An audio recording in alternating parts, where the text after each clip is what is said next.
In the near future, 8 gamers receive mysterious messages inviting them to participate in a new game called the Call Up, which promises a prize of $100,000. They go to the 25th floor of a fancy building in the city, and once everyone has arrived, a robot voice tells them to sign in on a tablet. Then they're asked to put all their clothes and personal objects in the lockers and to wear the provided motion capture suits. While they change, Adam is teased because he's too big for such tight suits. Carl reveals a nasty burnt scar, and Andre explains he used to be a soldier. When everyone is ready, they move into a room with a scanner. The voice tells them to step on the scanner and say their usernames, then they can pick up their new equipment. It's an advanced gear suit with a VR helmet that attaches to their spines for full immersion, which Adam thought was only available for the elites. Everyone puts on their gear quickly except for Zahid, a Bosnian Muslim who chose the nickname terrorist ironically without knowing everyone would see it on the suit. He doesn't want to play like this and tries to leave, but the door is locked and nobody comes when he asks for help. The other gamers convince him it's not a big deal, so Zahid agrees to play. The voice announces the start of the training module and everyone closes their helmets for the simulation to begin. The room transforms into an extremely realistic post-apocalyptic world. Their suits are replaced with military uniforms, and their tattoos disappear. Although it feels real, their hands go right through the objects in the simulation. At that moment the sergeant appears and starts treating them like new privates. They can't touch him either, and raising their helmets confirms he isn't in the room. He's just a very realistic NPC. The group follows the sergeant into another room where they get their weapons, which in real life are just props. The sergeant asks them to test their weapons on a bunch of bottles, and the players are impressed by the realistic recoil. After they practice for a while, the sergeant shoots 2 of them, which causes them to lose their vests. Since it's only a tutorial, they immediately get them back as the sergeant explains getting hit just once means losing their protection and leaving them exposed. If they get hurt after losing the vest, they can use a special serum injection, but they only get 1 each. This building has been overrun by dangerous terrorists, so the group's first mission is to take them out and get to the ground floor alive. Those who succeed will get the cash prize in real life. After the sergeant disappears, Andre decides to lead the group because of his experience and gives them tips on how to stay stealthy.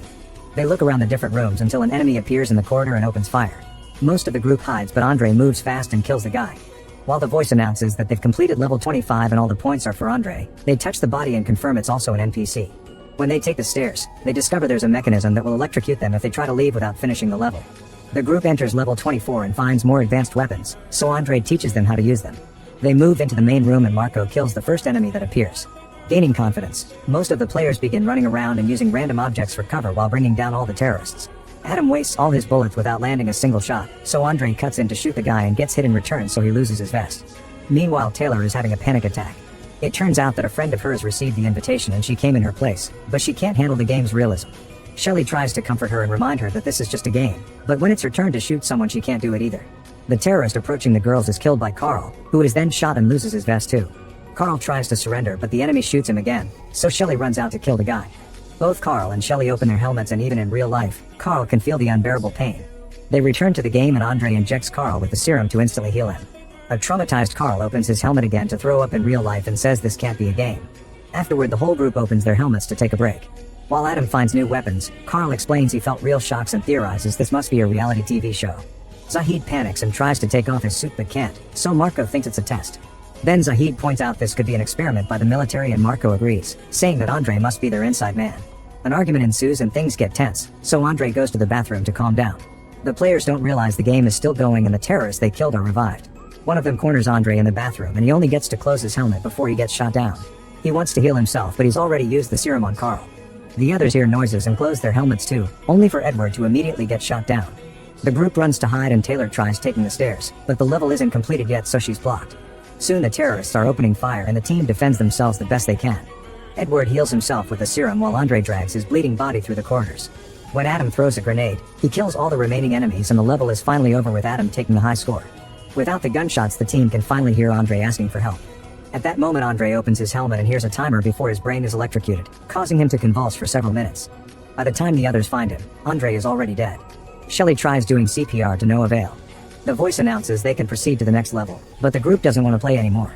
They notice some blood on the ground and realize the helmet killed Andre, so they try to take them off, but it's impossible. Zahid panics and grabs a fire extinguisher as he asks for help with a test. Carl volunteers and hits Zahid with the extinguisher a couple of times, but the helmet still won't come off. At that moment they're called into the game by the sergeant, who walks right through Carl before kicking Zahid a few times to punish him for breaking the rules. Since the sergeant warns them about punishments for not playing, the group has no choice but to keep moving. They go through several levels without much trouble, although on each floor they must learn to use new weapons and deal with new game mechanics. In the room with a gas leak they can't use fire weapons and instead they have to get knives to fight hand to hand. Having to kill someone face to face makes Taylor's anxiety worse and Shelley promises her she'll get her out of there. As they continue to go down, most of the team loses their vests. During a serious gunfight, both Carl and Adam get shot down, so Shelly and Marco help them with their serums. A few hours later, the group takes a break and discovers it's nighttime in real life. Tired of being in the game, they use various objects to start hitting the windows, and Zahid manages to crack the glass using a cart. At that moment, the sergeant appears again and starts beating Zahid up with much more strength than last time.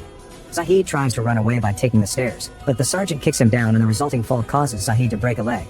Before leaving, the sergeant announces that the next person who tries to escape will be killed. The team rescues Zahid and notices that wound is in real life but not in the game, so they can't use the serum.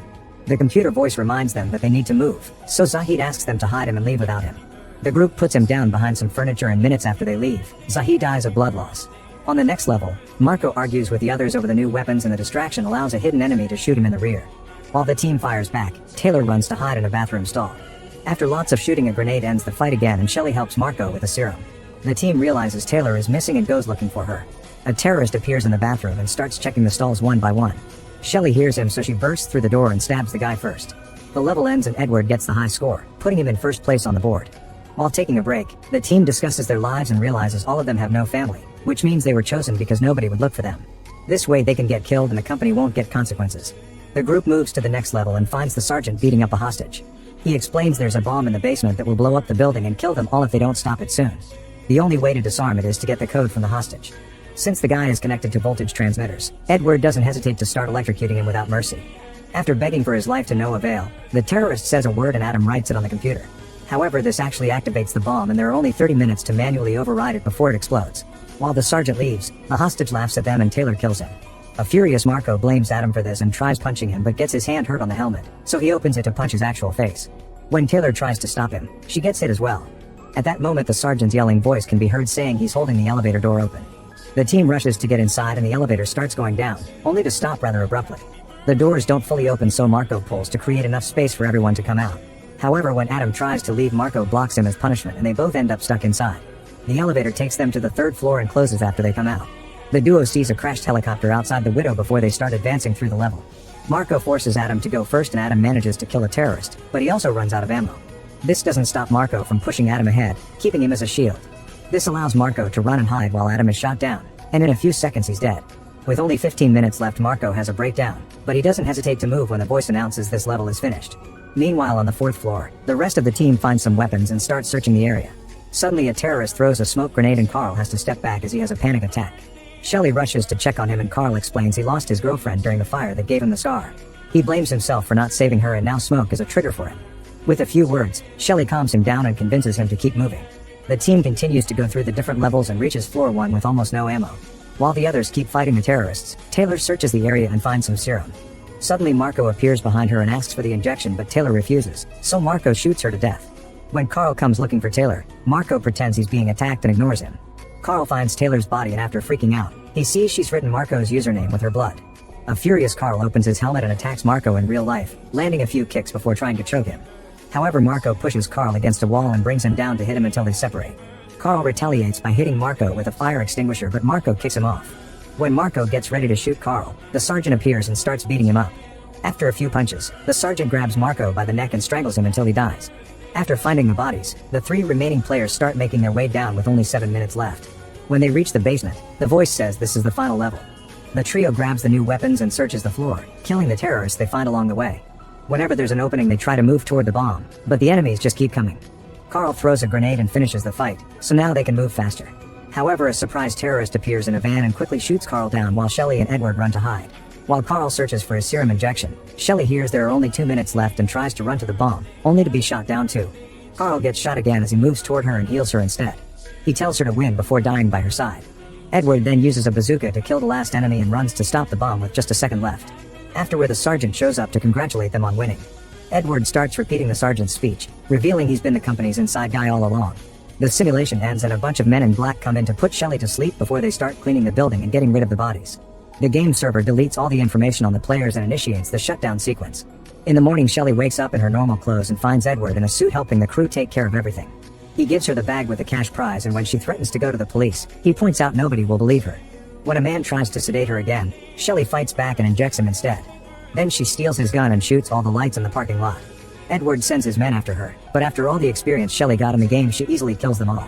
When Shelly comes out, Edward begs for his life, but she kills him too with no mercy. Then she leaves the building without taking the money.